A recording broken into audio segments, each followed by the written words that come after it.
Historical diaries के तमाम मोअज़्ज़िज़ नाज़रीन, मैं हूँ रिजवान मलिक और आप सब देखने और सुनने वालों को अस्सलाम वालेकुम। यहूदियों में मुर्दों को कैसे दफन किया जाता है, ये मुर्दों की कब्र कैसे बनाते हैं और इनकी तजहीज़ व तकफीन कैसे करते हैं, आज की हमारी वीडियो का यही मौजू है। इसके अलावा नाज़रीन ग्रामी, आज की इस वीडियो में हम यहूदियत के हवाले से मुर्दों के साथ जो सलूक किया जाता है उसकी मुकम्मल तफसीलात से भी आगाह करेंगे। नाज़रीन ग्रामी, वीडियो शुरू करने से पहले हमारे चैनल पर आने वाले तमाम नए दोस्तों से गुजारिश है कि हमारी वीडियो को एंड तक लाजमी देखिएगा और अगर हमारी वीडियो अच्छी लगे तो हमारी वीडियो को लाइक कीजिएगा और हमारे चैनल हिस्टोरिकल डायरीज को सब्सक्राइब करना मत भूलिएगा। प्यारे दोस्तों, यहूदियत में तजहीज़ व तकफीन से मुराद वो अमाल और रसूमात हैं जो किसी यहूदी की वफात के बाद उसे दफनाने से पहले सरअंजाम दिए जाते हैं। यहूदियत में भी मौत को जुज़ुए हयात और खुदा की रज़ा तस्लीम किया जाता है। मातम और अज़ा के यहूदी रसूमात इस बात की दलील है कि मौत बरहक है और यहूदियत किसी भी तौर पर इस बात से इनकार या एहतजाज पर यकीन नहीं रखती, बल्कि इसे हयात इंसानी के अहम जुज़ू के तौर पर मानती है। जब कोई यहूदी मर जाता है तो यहूदी मातम और अज़ा नहीं करते, बल्कि इसे एक हकीकत मानकर खामोश बैठ जाते हैं। नाज़रीन गिरामी, जब यहूदियों में कोई मर जाता है तो उसकी आंखें बंद करके उसे फर्श पर लिटा दिया जाता है और उसे एक सफेद कपड़े से ढांप दिया जाता है और करीब ही शम्में रोशन कर दी जाती है। एहतरामन मैयत को किसी भी वक्त अकेला नहीं छोड़ा जाता। मैयत के करीब कुछ भी खाना पीना यहूदियत के नजदीक ममनू है, यहाँ तक कि पानी भी नहीं पी सकते। यहूदी अकीदे के मुताबिक क्योंकि मरने वाला इन सब अफ़आल को सरअंजाम नहीं दे सकता, इसलिए उसकी रूह को तकलीफ हो। नाज़रीन गिरामी, मैयत के करीब रहने वालों को शमोरीम कहा जाता है। ये एक इब्रानी लफ्ज़ है। ज्यादातर यहूदी बरादरियों में रज़ाकारों की एक मखसूस जमात होती है जिसे शिरवाका दिशा यानी मुकद्दस लोग कहा जाता है, जिनकी जिम्मेदारी तजहीज़ व तकफीन की रसूमात अदा करना, यानी आम यहूदी और अजीज़ो अकारब इन रसूमात को अदा नहीं करते, बल्कि एक मखसूस जमात के तमाम रसूमात अदा करना। मैयत को गुस्ल देना और कफन देना और उसे यहूदी रिवाज के मुताबिक तदफीन के लिए तैयार करना उन लोगों के जिम्मे होता है और उन अफराद को इंतहाई इज्जत और एहतराम की निगाह से देखा जाता है, क्योंकि वो ऐसे लोगों की खिदमत सरअंजाम देते हैं जो उनको बदले में कुछ भी नहीं दे सकते। नाज़रीन, आप ये सुनकर यकीनन हैरान होंगे कि यहूदी अकीदे के मुताबिक मैयत को छूना रूहानी नापाकी का सबब होता है। लिहाजा कोल्हन को मैयत वाले कमरे या जगह पर मौजूद होने की इजाजत नहीं। नाज़रीन, जिस तरह हमारे उलमा और ईसाइयों में पादरी होते हैं, ऐसे ही यहूदियों के आलमों को कोल्हन कहा जाता है। यह भी इब्रानी जुबान का लफ्ज़ है। नाज़रीन, जिसने मैयत को छू लिया हो उस पर गुस्ल वाजिब हो जाता है।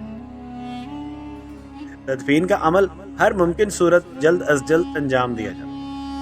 मैयत को हनूत करना या जलाना ममनू होता है। अलबत्ता अगर मरहूम ने अपने अज़ा अतिया किए हों तो अलग बात। मरहूम को कफन पहनाकर ताबूत में बंद कर दिया जाता है और उसके बाद ताबूत को खोलने की इजाजत किसी को भी नहीं दी, ताकि मरहूम के दुश्मन उसको इस बेचारगी की हालत में ना देखें। मैयत के ऊपर एक शाल डाल दी जाती है जिसे तालीत कहा जाता है। नाज़रीन, यहूदी अक्सरियत वाले मुल्क इसराइल में ताबूत इस्तेमाल करने का रिवाज अब नहीं है, लेकिन अगर किसी वजह से ताबूत इस्तेमाल किया जाए तो उसमें सुराख रखे जाते हैं ताकि खाक के साथ मैयत का ताल्लुक बरकरार रहे। एक इंतहाई अजीबो-गरीब रस्म यह भी होती है कि मरने वाले का करीबी अजीज एक मुट्ठी मट्टी की भरकर उसे कफन में डाले। ज्यादातर अगर बाप है तो बेटा और अगर बेटा है तो बाप या सगा भाई ये रस्म अदा करते। ऐसा इसलिए किया जाता है कि उनके अकीदे के मुताबिक मरने वाले का जिस्म मट्टी में मिल जाए, इसलिए उसका करीबी रिश्तेदार उसके जिस्म पर मट्टी डाले। یہودیوں کی قدیم تاریخ کی اگر بات کی جائے تو پتہ چلتا ہے کہ یہودی عام طور پر اسی دن مردے کو دفناتے تھے جس دن اس کی موت واقع ہوتی۔ اس کی دو وجوہات، پہلی یہ کہ مشرق وسطی کے گرم علاقے میں لاش جلدی گل سڑ جاتی، اور دوسری یہ کہ اس زمانے میں لوگوں کا یہ خیال تھا کہ اگر وہ لاش کو فوراً نہیں دفنائیں گے تو وہ مردے اور اس کے گھر والوں کی بے حرمتی کریں گے۔ انجیل میں ایسے 4 واقعات کا ذکر ہوا ہے جن میں مردے کو اسی دن دفنایا گیا جس دن وہ مرا تھا۔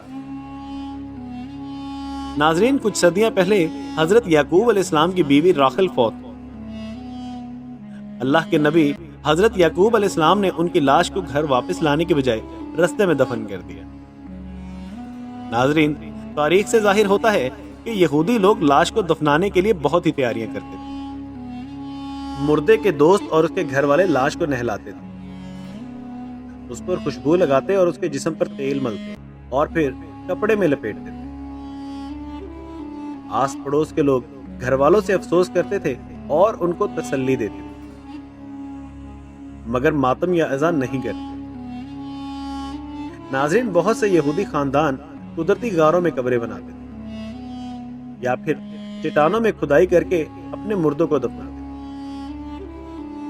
اسی طرح وہ اپنے آباء و اجداد کے دستور پر عمل کرتے تھے۔ حضرت ابراہیم علیہ السلام، حضرت سارہ علیہ السلام، حضرت اسحاق علیہ السلام اور حضرت یعقوب علیہ السلام اور ان کے خاندان کے دوسرے لوگوں کو شہر جبرو کے نزدیک مقفیلہ کے غار میں دفن کیا گیا تھا۔ ناظرین، یہودیت میں یورپی یہودیوں نے 17ویں اور 18ویں صدی میں سر پر مذہبی علامات کے طور پر یا ملکے یا کپا پہننا شروع کر دیا۔ یہودی مذہب کے مطابق تمام مردوں کے لیے عبادت کرنے یا قبرستان جاتے وقت سر کو کپا سے ڈھانپنا لازمی ہوتا ہے۔ یہ پورے سر پر نہیں بلکہ سر کے بالکل درمیانی حصے پر رکھی ہوئی ایک چھوٹی سی ٹوپی ہوتی ہے جو بالکل سر کے درمیانی حصے کو کور کرتی ہے۔ جب کوئی مر جاتا تو بعض یہودی روایات کے مطابق اس سر کو کپا سے ڈھانپا جاتا یا بعض روایات کے مطابق اس کپا کو اس کے سینے پر رکھ کر اس کو دفن کر دیا جاتا۔ ناظرین گرامی، یہ تھی ہماری آج کی ویڈیو۔ آپ کو ہماری ویڈیو کیسی لگی ہمیں کمنٹ کر کے لازمی بتائیے گا، اور ہمارے چینل ہسٹوریکل ڈائریز کو سبسکرائب کرنا مت بھولیے گا۔ اس کے ساتھ ہی ہمیں اگلی ویڈیو تک کے لیے اجازت دیجیے۔